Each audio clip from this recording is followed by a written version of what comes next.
My name's Aaron Nichols. I own this farm, Stoneboat Farm, with my brother. We grow broccoli and lots of other vegetables. So we'll go look in the greenhouse and see some little baby broccoli starts that are just coming up out of the soil. This is our greenhouse. This is where all the little plants start. So they get seeded into little trays, and then they pop up, and then we move them around depending on how hot or how cold we want them to be. And then once they're all ready, they go outside into the field.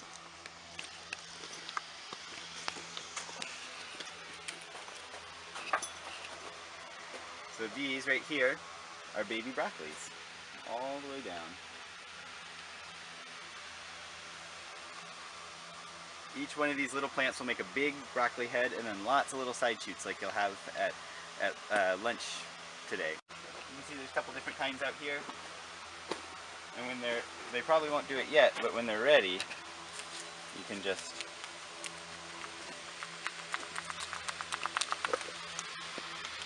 pop them right out like that and plant them in the soil. This one's not quite ready. How do you know when it's ready? It'll come right out. And it'll have roots everywhere. Uh-huh. It'll be this is probably 2 or 3 more weeks and we'll plant them out in the field. And then after that, it's about 2 more months before they make a broccoli. Broccolis are fun ones. You can plant it in the spring or the fall. If you plant it in the fall, you'll get it all winter, and if you plant it in the spring, you'll get it late spring. It grows really fast in the spring and slow in the fall. There's lots of lettuces and spinach over here. And onions across the way. And here's more lettuce and tomatoes and peppers, more onions. So why do you have your plants growing in the greenhouse instead of outside? They like to start out in here because it's just a really easy environment for them. They grow much faster, and then we can put them all out there, and if we put them out as nice big transplants, they're that much taller than the weeds. We started in the greenhouse, and now we can move on down to the fields where the things are growing now. Wonderful. Yeah. You'll see a lot of fields right now are filled with grasses and clovers, and those are called cover crops. And we use those to cover up the soil while the winter and the rains are coming, and it keeps the ground all nice and ready for planting. And then we take a big tractor and we till up the land, and then we can plant out in there after we've made some beds and that sort of thing and added a little bit of fertilizer. That sounds like something they could do at McKinney in their school garden. Yeah, for sure. You guys can do a very similar thing, but probably without the tractor. We actually plant our cover crops. We do the planting part with the horses, our 2 big horses. So these crops here are the cover crops. You can see that goes pretty much all the way up and down the farm right now.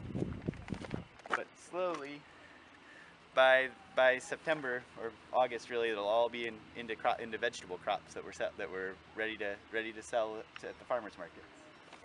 So I first became a farmer when I was in upstate New York and my wife was going to school, and I didn't have a cooking job, which is what I'd always done before. And so I wanted to try out something new, and in upstate New York there's a lot of farmers, and so I got a chance to do some farming. And I found out it was really fun. I got to work outside, which is great. Sometimes it rains, sometimes it's really cold, but most of the time it's still worth it. You get to stretch, you get to use your body, you get to walk around and use your mind too. It's fun to do all the thinking, to try to think like a broccoli plant or think like a worm, to figure out what you need to add to your soil and what you need to do to make the broccoli grow as big and as healthy as it can. So I really enjoyed that. When I first started farming, we didn't have a tractor, we just had horses, which was really fun. I'm not that old, tractors had been invented, but we preferred to do it with horses. As you can see in the background, we've got a tractor now, and we get a lot more done. So there's a lot of different options when you're farming too of what you want to grow. We sometimes grow animals like turkeys or chickens, which we really like, and it's pretty fun. I also get to be with my family a lot when I'm a farmer because I live right here on the farm, so I see my kid pretty frequently. When I was in school, one of my favorite subjects were always things that made a lot of sense to me, like sciences and history and that sort of stuff. Something that had a kind of a story to it. I really liked that. And so anything I could tell myself as a story was an enjoyable thing in school. And there's still that ability to tell yourself a story is still helpful when you're farming. We try to think of the whole system of the farm and make every winter we try to figure out what's going to come first, what's going to come second, what's going to come third as we work our way through the season. And we try to think about the plants and what they'd want. You know, would a broccoli plant like to be after an onion plant because they have different diseases, or would a tomato plant like to come after a broccoli plant because they both like the calcium we put in the soil, so we can use that calcium twice. So we think a lot about that sort of stuff, and it's a pretty fun way to spend your winter thinking about plants.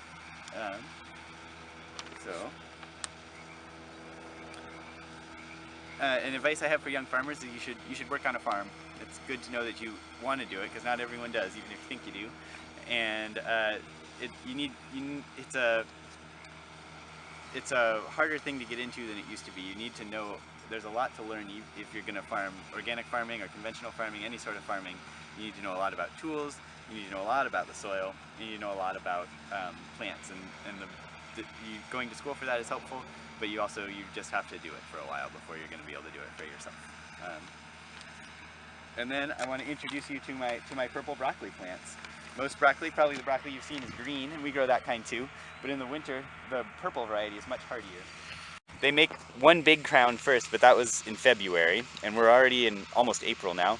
And so now they're making little side crowns, and that's what you'll get to try in school. We'll harvest all these for you. Love to stir fry them and have them with rice. Yesterday we just cooked them with onions and had them with a hamburger. But they're delicious raw, they're delicious dipped in things, they're delicious steamed. They're just a really nice plant, and they're really fun because April, believe it or not, is one of the very hardest months to have vegetables, because everything that you've tried to bring over from the winter is starting to get too old and either die off or just not make the kind of crop you want anymore. And then the stuff that is for the spring just hasn't had enough time to grow up yet. We have a greenhouse and some salads and stuff that are just getting going and will be ready this month, but other than that, there's not much other than this broccoli and some kales and some cabbages that we've got to sell out of our field. And so the purple broccoli is kind of a blessing in that way. Who and what in the community do you rely on to be a successful farmer here? Well, we have a couple hundred people who come out every week and pick up vegetables from us, so it gives us a place to sell our vegetables and people who let us know if they're any good or not, which has been very helpful to us. We also sell to a lot of restaurants, and so those have been helpful. And then we rely on all sorts of people to get things to us. We need parts for the tractor, we buy a lot of rock dusts that are ground up for fertilizers and nutrients for the plants, so we need people to mix those up for us. So there's a whole system around us that helps us out. Is there anybody you're especially grateful to? We're grateful to so many people for being out here. There's a lot of people who've helped us be able to get the land, mostly our family. We've got people who've been buying vegetables from us since we just very started, and they've been super helpful and very consistent, and we couldn't have done it without their help. And then we're really grateful to our employees who've been working out here, some of them for almost as long as we've been working out here, and that means we've got a lot of people who really know and really care about what they're doing out here. Also, we're mildly grateful to Matsu.